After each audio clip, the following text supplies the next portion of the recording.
নমস্কার। আজকে আমরা শুনব শ্রী শ্রী সারদা মায়ের অমৃত কথা।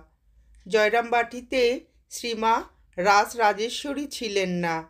তিনি গরিব ভাইদের সংসারে বাস করতেন। সংসারটি বৃহৎ। পরিবারের মধ্যে নিত্য অশান্তি লেগে থাকত। সর্বকনিষ্ঠ ভাই ছাড়া অন্য ভাইরা অশিক্ষিতই ছিলেন। কনিষ্ঠ ভাই অভয় মুখোপাধ্যায় কলকাতা মেডিকেল কলেজে পড়তেন। সেই অবস্থায় মারা যান। তার বিধবা স্ত্রী সুরবালা পাগল হয়ে গিয়েছিলেন, কিন্তু বড় ননদ সারদার ওপর তার জোর সম্পর্কে অতিশয় সচেতন ছিলেন তিনি।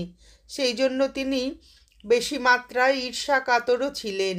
তিনি সারদা মাকে গালিবর্ষণ করতেন। ভাইরা ছিলেন বিষয়মুখী।